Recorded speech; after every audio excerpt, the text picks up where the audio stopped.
오늘 우리는 출애굽기 1장 8절부터 10절까지의 말씀을 살펴보겠습니다. 출애굽기 1장 8절부터 10절까지입니다. 출애굽기 1장 8절부터 10절까지의 말씀 우리 다 같이 받들어 읽도록 하겠습니다. 요셉을 알지 못하는 새 왕이 일어나서 이집트를 다스리게 되었다. 그 왕이 자기 백성에게 말하였다. 이 백성 곧 이스라엘 자손이 우리보다 수도 많고 힘도 강하다. 그러니 이제 우리는 그들에게 신중히 대처하여야 한다. 그렇게 하지 않으면 그들의 수가 더욱 불어날 것이고 또 전쟁이라도 일어나는 날에는 그들이 우리의 원수들과 합세하여 우리를 치고 이 땅에서 떠나갈 것이다. 아멘. 오늘은 라떼는 마리아라는 제목으로 말씀 나눠보겠습니다. 라떼는 마리아. 이제 저도 이런 말을 쓸 나이가 이제 되어 가는 것 같습니다. 아저씨니까요. 밖에 나갔으면은 청년보다는 이제 중년으로 보일 나이가 되었으니까 라떼는 마리아라는 말을 하기 쉬울 것 같습니다. 오늘날 한국교회가 상당히 어렵지요. 많이 어렵습니다.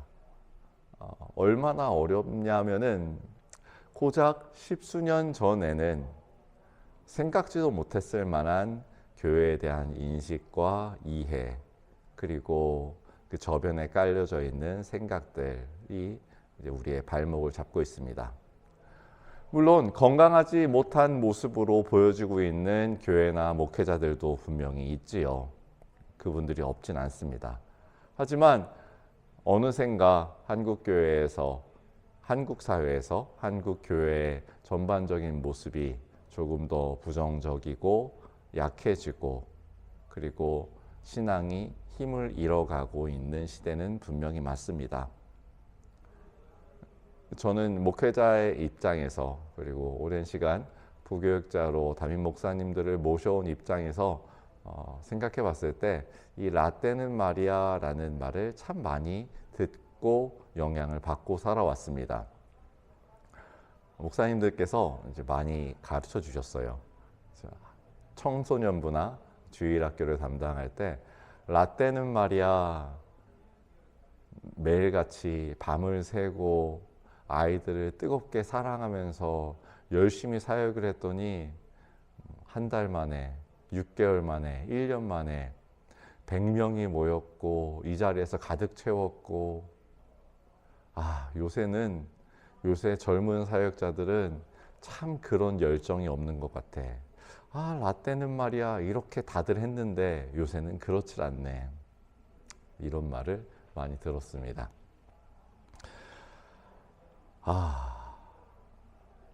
무엇이 문제일까요?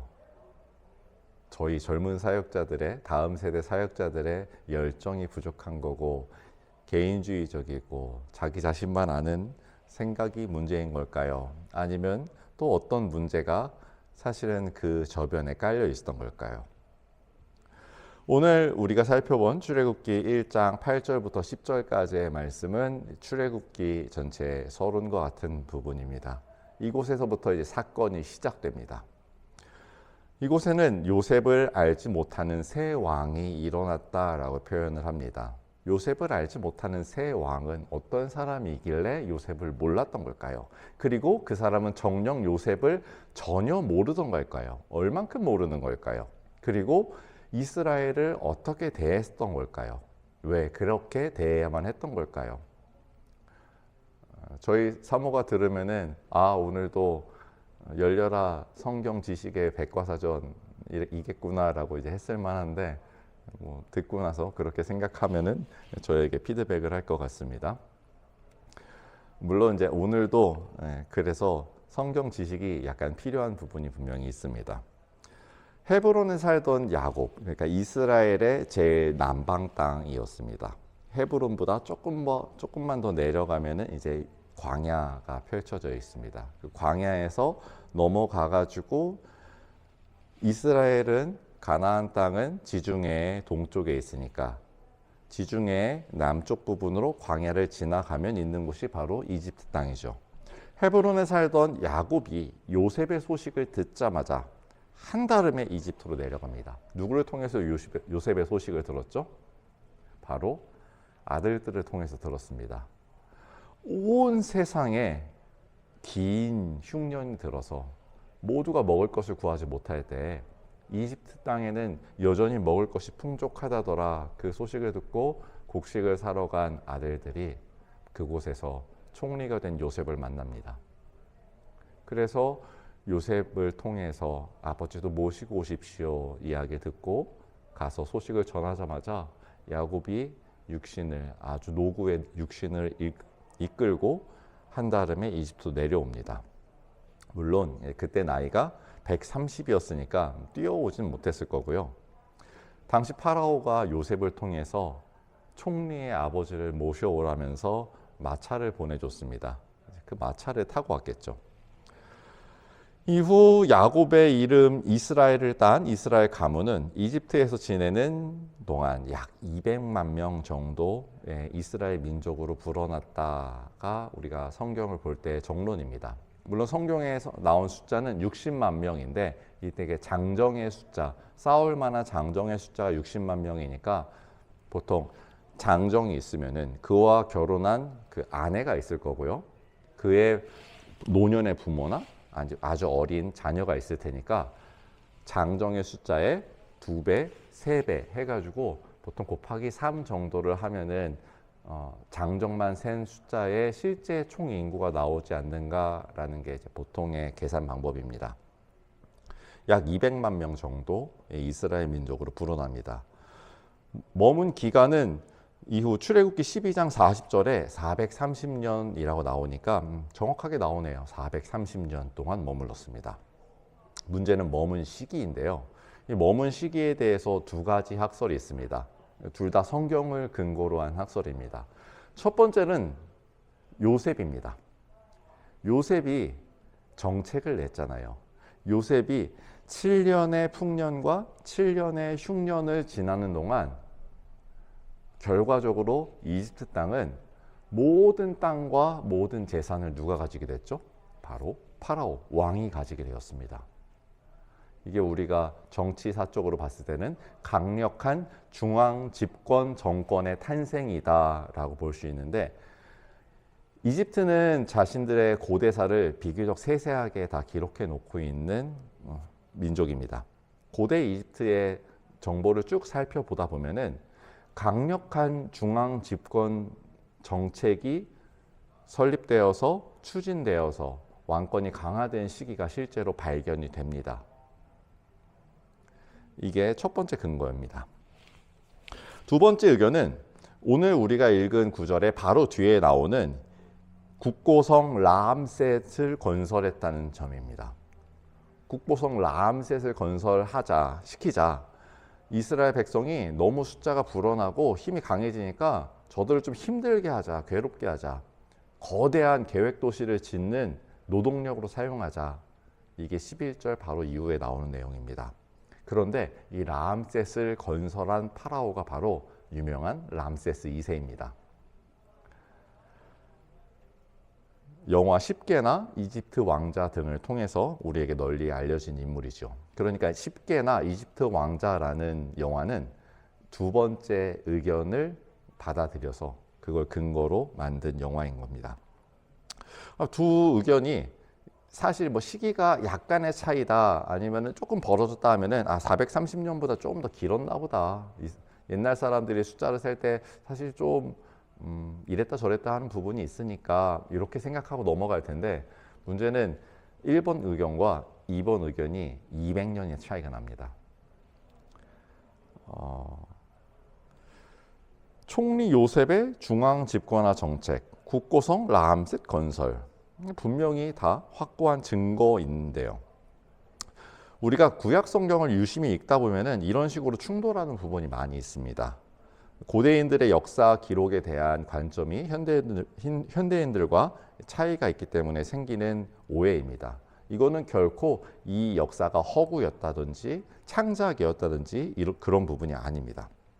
고대인들은 역사를 기록할 때 객관적인 사실로 기록하는 것이 아니라 그 역사를 기록함으로써 그 사건의 특별한 의미를 담을 수 있는가, 특정한 목적을 가진 서사로서 역사를 기록했습니다. 그러니까 이야기가 없으면 역사를 기록할 필요가 없다라고 생각을 했던 거죠. 그래서 고대의 역사들은 실제로 위인의 출생 설화를 차용하거나 아니면 과장된 숫자로 문학적 표현을 한다든지, 심지어는 과거의 사건을 기록할 때 기록 당시의 관습이나 지명을, 그러니까 과거 말고 기록되는 시간 말고 기록하는 시간에 사건이라든지 지명이라든지 법률을 근거로 해서 그거를 과거에 그대로 덮어 씌우는 식으로 기록하기도 합니다. 현대인들의 관점에서는 상상할 수도 없는 일이죠. 우리가 신화라고 알고 있는 내용들 많이 있죠. 한국에도 많이 있습니다. 알에서 사람이 태어난다든지 동물이 사람으로 변한다든지. 그런데 이게 신화다, 이야기다, 허구다라고만 생각할 것이 아니라 당시 고대인들의 사고방식상에서 때로는 위대한 인물, 위인들, 건국자들의 출생 이야기를 의미를 조금 더 부여하면서 아예 없던 일은 아닌데 거기에 이미지를 씌움으로써 새롭게 서사를 부여하는 방식으로 기록된 역사다라고 생각하는 것이 더 적합할 것입니다.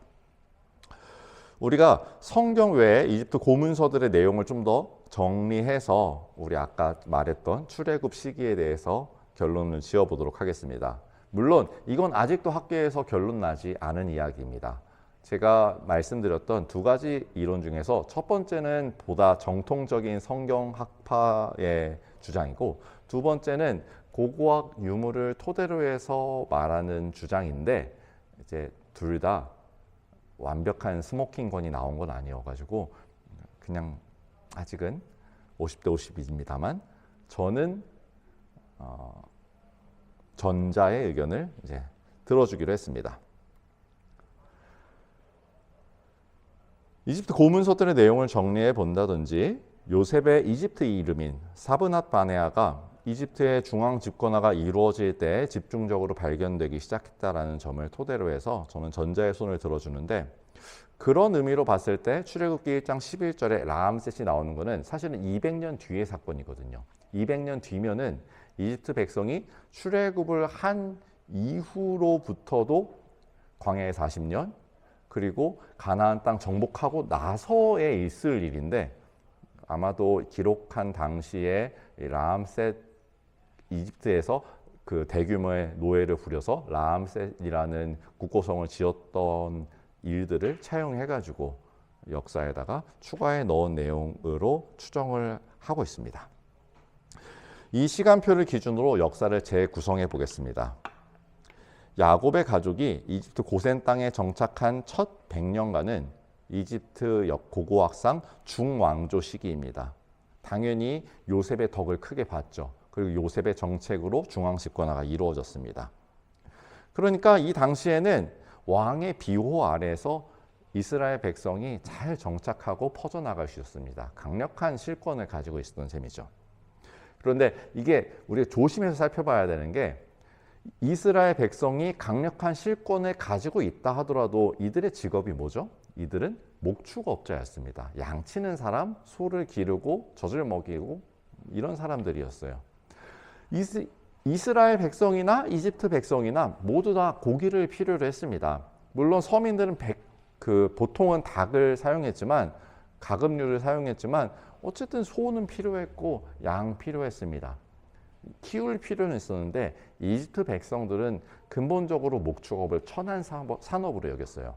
이스라엘 백성들이 왕의 비호를 받고 있고 보호를 받았던 건 맞지만, 그렇다고 해서 이스라엘 백성과 이집트 백성이 완전히 융합될 수 있었던 건 아닙니다. 이집트 백성들은 이들이 사는 400여 년간 내내 이스라엘 사람들의 그 생업에 대해서는 천하다고 생각합니다. 어쨌든 그 100년간은 왕의 비호를 받으면서 잘 정착을 했고 그 이후 200년은 힉소스라는 외세 왕조에 의해서 통치를 받는 시기였습니다.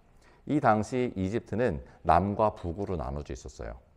북쪽, 그러니까 나일강 하류, 이스라엘 백성이 머무는 그 자리에 원래 이제 북이집트 자리에 이 힉소스 왕조가 자리를 잡고 있습니다. 그런데 이 힉소스 왕조가 이스라엘과 동일한 셈족 계열이었어요. 뭐 당연히 이스라엘 입장에서는 크게 문제될 거 없었습니다. 나쁠 거 없었죠. 이집트 백성만 쥐어짜이는 거지 이스라엘 백성은 같은 계열, 그러니까 뭐 따지고 보면 친족간이니까 친족간에 서로 좀 도우면 도왔지 핍박받을 일은 없었습니다. 그리고 결정적으로 외세 왕조에 의해서 탄압받는 동안 나라가 전체적으로 혼란스러우니까 그 누구도 이스라엘 백성에 대해서 터치할 수 있는 상황이 아니었습니다. 그래서 이때 이스라엘 백성이 폭발적으로 숫자가 늘어나기 시작했습니다. 약 200년 동안 나왔을 때 숫자, 그러니까 200만 명이 거의 대부분 이 시기에 완성된 것으로 보입니다. 그리고 힉소스 왕조의 마지막 때 이제 신왕국, 신왕조의 그 시작을 보고 있는데요. 이집트의 신왕조가 세워졌을 때 이 신왕조는 아주 외세를 핍박하는 왕조였습니다. 당연히 그럴 수밖에 없죠. 외세에 200년 동안이나 핍박을 받다가 이제야 막 해방됐습니다. 이집트인에 의한 왕조가 세워졌으니까 당연히 외세를 배척할 수밖에 없었습니다. 그래서 세워진 왕조, 신왕조가 오늘 보는 출애굽기 1장 8절에 요셉을 알지 못하는 새 왕이 일어났다라는 구절로 써 있는 것입니다. 그런데 요셉을 알지는 못할 수도 있어요. 사실은 알지 못할 수는 없습니다. 사브낫 바네아가 이때에는 이미 관료의 그 관료직 명으로 자리를 잡아 있었거든요. 요셉의 업적이 너무나도 컸기 때문에 그의 이름이 아예 관료의 명칭이 됐던 겁니다. 여전히 요셉의 통치에 의해서, 요셉의 법률에 의해서 이집트의 모든 땅은 파라오의 소유였어요.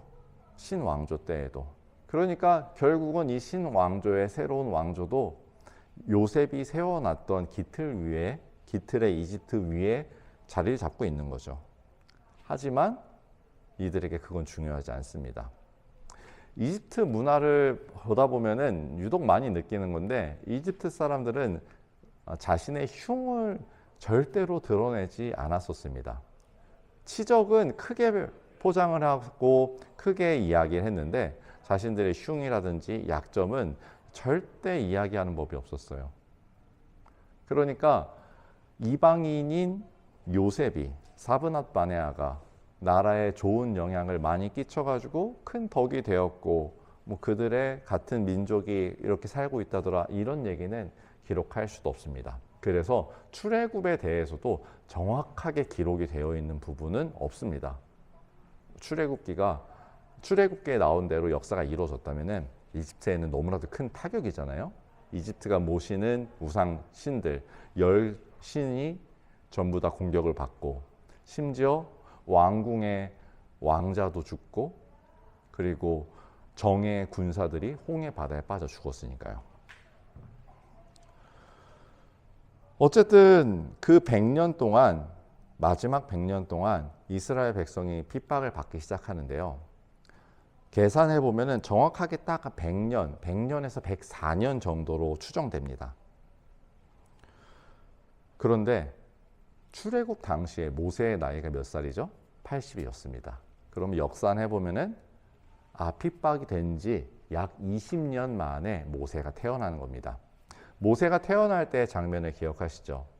억지로 숨겨두고 있었는데 이제 돌 지나면서 들킬까봐 광주리에 태워가지고 나일 강가에 던져놨습니다. 그러니까 신왕조가 핍박을 한 지 20년대에 이미 이 정도로 핍박이 진행되어 있던 겁니다. 애초에 아이를 광주리에 띄어보내는 게 아니라 처음에는 산파들이 갔을 때 남자 아이면 바로 죽이라고 했죠. 그런데 산파들이 따르지 않았습니다. 그래서 하다가 안 되니까 안 되겠다. 그냥 남자아이가 발견되면은 그냥 다 나일 강가에 던져버려. 이렇게 됐던 거였거든요. 20년 만에 이 단계까지 진행이 된 겁니다. 그로부터 시간이 쭉 지납니다. 약 40여 년이 더 지납니다. 그러니까 핍박이 시작된 지 60년 되던 해입니다. 점점 더 핍박의 수위가 높아져 가고 있었어요. 점점 더 백성들이 고통받고 있었습니다. 그러니까 더 건설 현장에서 노예로 채찍질을 당하면서 관리 감독관에 의해서 죽어나가는 사람들이 생기고, 이 모습을 본 이집트의 왕자로 자랐던 모세가 자신의 동족들에 대한 긍휼한 마음을 가지고 관리관을 아무도 없는 곳에서 죽이고, 그리고 모세는 도피자의 신세가 되죠. 그로부터 40년간 모세는 광야에서 훈련을 받았고, 이렇게 100년의 고난이 완성됩니다. 100년 정도의 노예 생활을 했으니까 짧은 건 아닌데, 또 그렇다고 해서 엄청 길다고 할 수도 없잖아요. 430년 중에서 100년이니까. 그러니까 나중에 이스라엘 백성들이 출애굽해서 광야에서 불평을 할 때 뭐라고 하죠? 우리가 이집트에 살던 때가 좋았어. 근데 사실 이거 거짓말입니다. 100년이잖아요. 출애굽했을 때 이미 노예 생활 이전에 이집트 생활을 경험해 본 이스라엘 백성들은 다 죽었을 가능성이 높습니다. 그들은 없어요. 다만 그건 있어요. 이 부모들이 항상 얘기했을 거예요. 이스라엘 백성들은 여전히 이집트 사람들에 의해서 손가락질 받았으니까, 그 천하게 생각하는 목축업을 같이 하고 있으니까 따로 모여 살았을 거 아니에요. 막 낮에는 힘들게 건설 현장에서 일을 한 부모가 이제 집에 오면은 자식들을 앉혀놓고 얘기하는 겁니다.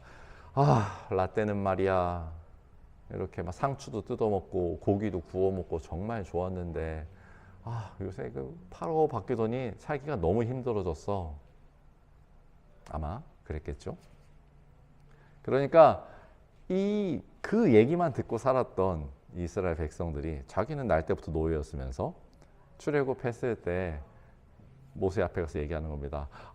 우리 이집트에서는 채소도 먹고 과일도 먹고 고기도 신나게 먹었는데, 먹진 않았습니다. 먹었다는 얘기만 들었습니다. 신나게 먹었는데 이게 뭐야? 모세는 40년간 광야에서 훈련 받았어요. 하지만 모세의 형 아론은 어떻죠? 모세의 형 아론은 그 기간 내내 이집트 땅에 머물면서 여전히 이집트 백성의 그 우두머리로서, 지도자로서 생활하면서 같이 건설 현장의 노예로서 활동을 했습니다. 그러니까 이집트의 문화 안에 살고 있었죠. 시내산에 모세가 올라가가지고 수십 일이 지나도 내려오지 않자 이스라엘 백성들이 폭동을 일으키려고 하고, 그걸 진정시키기 위해서 아론이 만든 게 금송아지. 이 금송아지 상을 보면서 이것이 바로 야훼 하나님의 모습이다 라고 말하는데, 아론의 기준에서는 잘못된 게 아니었습니다. 이집트에서는 제사를 드릴 때 그렇게 했거든요. 그 금송아지는 풍요의 우상이었습니다. 이스라엘 백성들은 여전히 이집트의 풍요를, 이집트의 우상을 기억하고 있었던 겁니다. 몸은 출애굽했는데 마음은 아직 애굽에 있었습니다.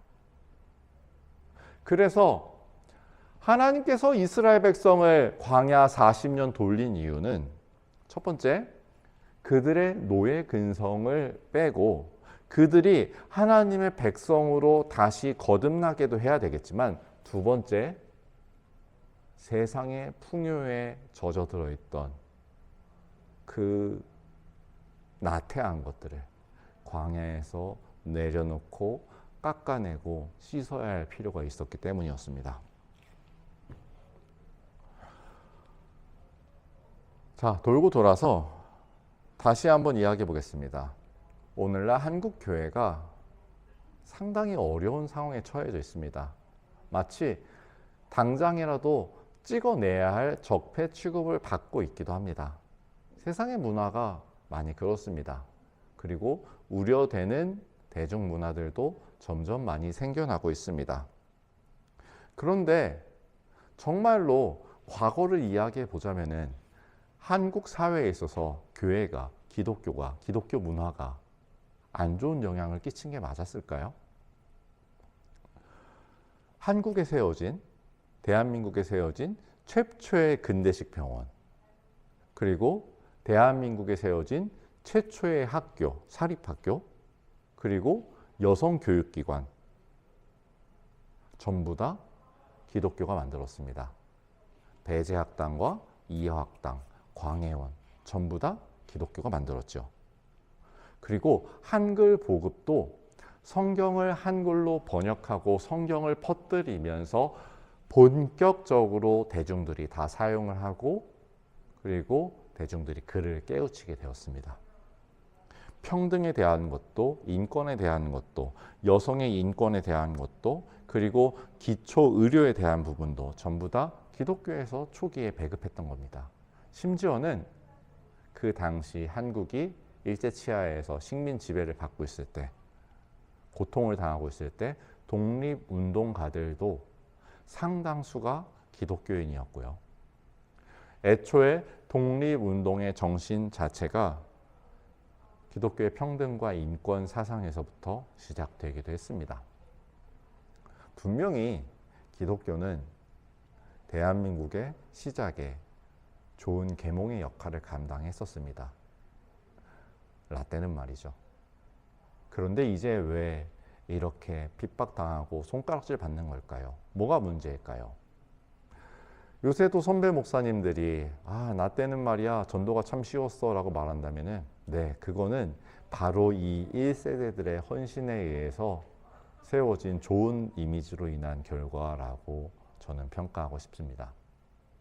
하지만 그 이후에 교회가 세상 속에서 타락하고 그 풍요에 물들어서 금 송아지에 놓고 제사를 지내고 있었다면은 더 이상 세상에서 높임받고 그 가운데에서 이끌어 나갈 힘을 얻을 수는 없겠죠. 우리 마음에 있는 금송아지, 그것이 문제였던 겁니다. 이스라엘 백성들이 430년을 지냈습니다. 이집트 땅에서의 아주 긴 시간이었습니다. 물론 그 시간은 너무나도 꼭 필요했죠. 수십 명밖에 안 되던 사람들이 수백만 명으로 늘어나기 위한, 아기가 태어나기 위한 자궁이었고 인큐베이터였습니다. 이집트에서의 시간은 반드시 필요했습니다. 그렇다고 해서 이집트의 문화에, 이집트의 우상숭배에, 이집트식의 풍요에 젖어들 필요는 없었던 건데 말입니다. 그래서 이 이스라엘 백성들에게는 반드시 이 고통이 필요했던 겁니다.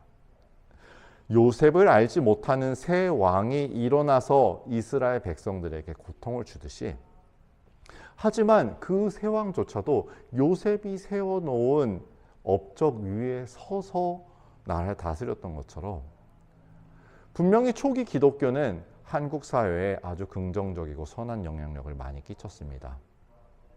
그리고 그 기반 위에 서서 놀랍도록 발전을 한 이 나라가 이제는 기독교에 손가락질을 하고 그리고 기독교를 배척할 때 이게 단순히 잘못됐어 라고 말할 내용이 아닌 것입니다.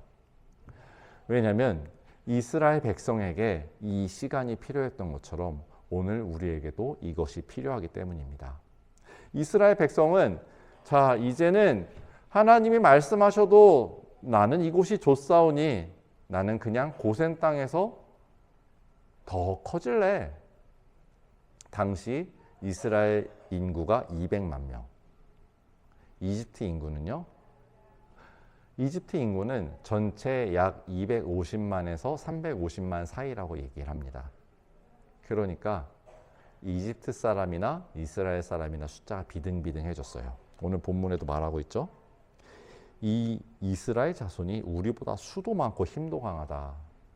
그 좁은 고센 땅에 200만 명이 모여 살았으니까 사실 더 힘이 강한 사람들이었죠. 내가 더 힘이 강해졌으니까 그냥 이집트 땅 먹고 이집트 사람들이 하던 거 내가 하면 안 될까? 힉소스가 했던 것처럼 걔네도 했는데 나는 못할 이유가 뭐야?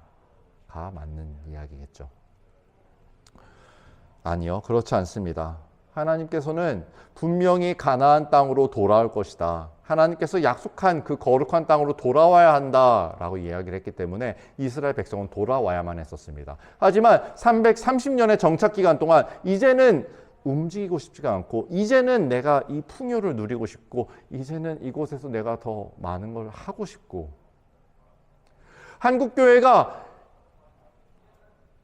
나는 이제 규모가 생겼어. 돈을 가지게 됐어. 아, 우리는 이제 보내는 교회야. 선교를 하는 교회야. 현장의 치열함은 잊어버리고 어떻게 해서든지 주 예수 그리스도를 담기 위해서 더 치열하게 나아갔던 모습들, 복음을 전하기 위해서 눈물로 나아갔던 모습들은 점점 잊어버리고 점점 더 거대해지고 큰 교회에서 직분을 가지고 유지하는 게 명예가 되고 벼슬이 되고, 제가 신학교 때 이야기입니다만 모든 분들이 그런 건 아니었습니다. 다만 한두 분 정도는 매번 있으셨던 것 같아요. 나이가 좀 많은데 신학을 하세요. 그때 와서라도 시간이 생겨서 하나님을 더 잘 알고 싶다라는 분도 있었지만, 어떤 분들은 내가 세상에서 돈도 가져봤고 많은 걸 누려봤어. 그런데 명예를 좀 가지고 싶어. 그래서 난 목사님이라는 호칭을 받아볼래. 요새 같아서는 목사님이라는 게 꼭 존중만은 아닐 수도 있지만 여전히 교회 안에서 목사님은 목사님이죠. 그래가지고 신학을 하시는 분들도 있었어요. 아니, 목사가 되는 게 좋은 일인가요? 목회를 하는 게? 아니면 교회에 들어오는 게 좋은 일인가요? 좋은 일은 맞아요. 좋은 일인 건 저도 알고 여러분도 알고 있어요. 그러니까 우리가 신앙생활을 하는 거죠. 그런데 남들이 보기에도 다 좋은 일이면 그건 비정상인 겁니다. 초대교회 어땠죠? 초대교회 때 어땠나요? 초대교회 때 너무 두려워했잖아요. 그럼에도 불구하고 길이 여기밖에 없으니까 여길 가는 거였지, 너무 좋으니까 하는 게 아니었어요. 여기에 명예가 있고 내가 어깨 펼 수 있어, 이게 아니었어요. 오직 하나, 내가 바랄 상급이 있으면은 죽게 받을 상급 그 하나, 심지어 생명의 면류관으로 내 생명을 내어놓고 예수님이 받으신 가시 면류관을 쓰면서 그 생명의 면류관 하나, 그거 보겠다고 가는 거였잖아요. 아무나 보고서도 아우 저거 괜찮은데, 솔깃한데, 저기에 뭔가 사업의 블루오션이 있는데 라고 생각해서 가는 게 결코 아니었습니다. 그러니까 오늘 한국 교회가 받는 이 어려움은 어쩌면 당연한 걸 수도 있습니다. 우리에게도 그 때가 되었기 때문입니다. 우리는 이제 출애굽 세대입니다. 출애굽을 준비할 세대입니다. 핍박이 시작되자마자 이스라엘 백성이 오야 용케 바로 하나님께 돌아와서 부르짖기 시작했습니다. 그게 100년이 차니까 마침내 하나님께서 이 일을 벌이셨어요. 여러분, 그런데 중요한 거는 출애굽 이전에 80년 전에 하나님께서 그 준비된 사람 모세를 이 땅에 보내셨고요. 그를 아주 긴 시간 동안 끊임없이 훈련시키셨습니다. 지금 우리는 출애굽 세대입니다. 출애굽을 해야 되는 세대고요. 출애굽의 현장 속에 살아야 되는 세대입니다. 그러니까 더 이상 한국의 교회는 평화롭지도 아름답지도 거대하지도 않을 겁니다. 거대한 장막이라는 건 광야 생활에 불필요하거든요. 한국 교회는 끊임없이 핍박받고 쫓겨다니고 어려움에 처할 거고요. 우리는 그곳에서 그럼에도 불구하고 길이 여기밖에 없으니까 그 길을 가야만 하는 운명입니다.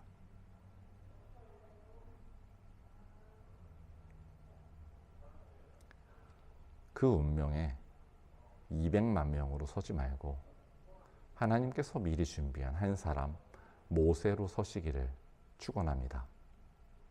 하나님께서 이 한국 교회를, 밴쿠버의 교회들을, 이곳의 신앙을 바로 세우기 위해서 미리 준비하고 미리 이 땅에 보내시고 미리 훈련시키는 그 한 사람이 여러분이 되시기를 진심으로 축복합니다. 라떼는 말이야 이제는 소용없어졌습니다. 한국에서 기독교가 얼마나 선한 일을 했는지 이제 아무 의미 없어졌습니다. 예전에는 복음 전도가 얼마나 쉬웠는지 이제는 아무 소용 없어졌습니다. 심지어 이제 바깥에서 전도를 하는 것 자체가 불법이 되기도 하고요. 그리고 교회에서 설교를 하는 것만으로도 감옥에 잡혀갈 수 있는 빌미가 생겨나고 있는 시대가 되었습니다. 이게 광야죠. 광야에서 살아야죠. 기도하겠습니다. 하나님, 그러니까 우리는 훈련받은 모세와 같은 특수부대, 특공대가 되기 원합니다.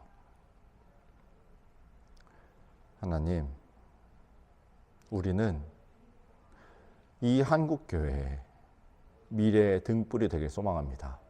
하지만 단순하게 교회의 등불이 되는 게 아니라 한국 사회에 기독교의 씨가 처음 뿌려졌을 때 그 씨앗으로 인하여서 나라가 더 든든히 서갈 수 있던 것처럼 우린 단순하게 교회의 등불이 되는 것이 아니라 이 나라의 등불이 되는 사람이 되게 해 주시옵소서. 이 나라의 등불, 온 세상의 등불이 되어서 바른 신앙으로, 바른 신앙관으로 세상을 끌어나가면서 다가오는 출애굽의 시대, 그리고 그 이후에 있을 가나안의 전쟁의 시대를 준비하는 우리가 되게 하여 주시옵소서. 하나님, 그러니 우리는 세상의 편한 것을, 세상의 금송아지에 절하는 것이 아니라 오직 한 분 하나님만을 바라보면서 때로는 굶주리고 헐벗어도 모든 것이 부족하여도 오직 주만 바라보게 하시고 우리의 마음이 흔들리지 않게 하시고 더 주께 집중하게 하여 주시옵소서. 이제는 우리 주 예수 그리스도의 은혜와 하나님 아버지의 크신 사랑하심과 성령님의 교통하심이 이 자리에 준비되는 모든 하나님의 용사된 성도들에 위해 이제로부터 영원토록 함께 있을지어다. 아멘.